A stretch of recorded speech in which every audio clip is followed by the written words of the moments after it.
This is a test that nobody wants to pass because once you pass, it means you won't live for more than 7 days. The staff helps the man with the test while verifying his family situation. They mention that if he dies, his family will receive a compensation of $1 million. The man can't believe his ears and initially thinks the staff is joking. However, in the next moment, the staff solemnly informs him that he has passed the test. The man can't believe it and hurriedly asks about the criteria for the test. To his surprise, he finds out that the system indicates he won't live past 2030. The man panics as he considers himself too young to die in just 7 years. He requests the staff to double check, but they insist that the system cannot be wrong and promptly move on to the next step.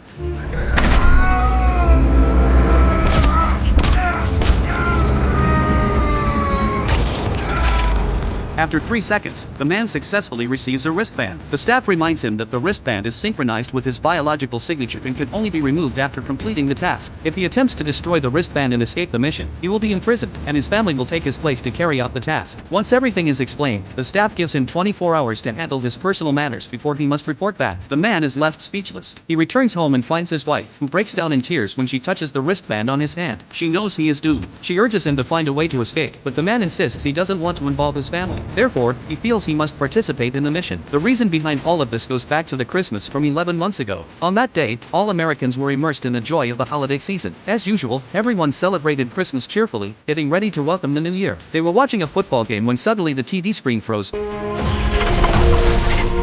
Meanwhile, a strange scene unfolded on the football field. A beam of light suddenly erupted at the center.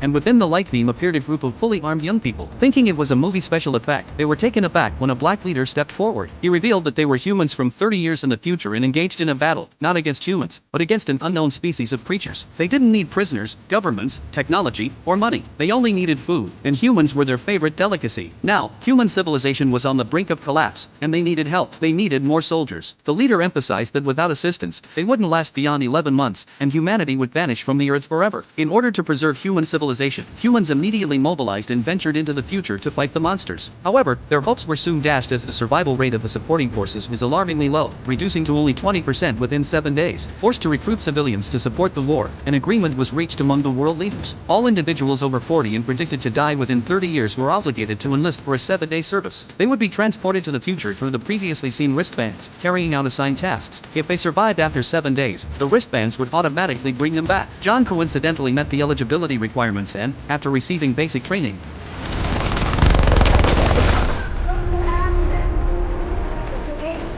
they set off to the destination. As the time machine initiated, a giant wormhole materialized above them. The staff informed them that they would be sent 2 meters above the ground, prompting a free fall. Before they could fully comprehend, a tremendous force sucked them in. However, to their astonishment, an unexpected mishap occurred. The staff had miscalculated the coordinates, causing them to descend not onto the beach as planned but into the city. 99% of them perished from the fall, with only a few surviving after landing in a swimming pool. John was among the fortunate survivors. Yet, it remains unknown how many will prevail, considering the city was now occupied by the monsters. John urgently contacted headquarters for rescue, only to be met with no support but a new mission. The commander directed him to lead a team and rescue scientists in a nearby building, with strict military orders. Thankfully, they encountered no monsters on the way, but their fortunes turned sour upon discovering that the scientists had already perished. Upon learning this, the commander commanded them to retrieve a blue-colored serum from the laboratory, which was the key to defeating the monsters. Unexpectedly, while preparing to leave with the serum, an accident occurred.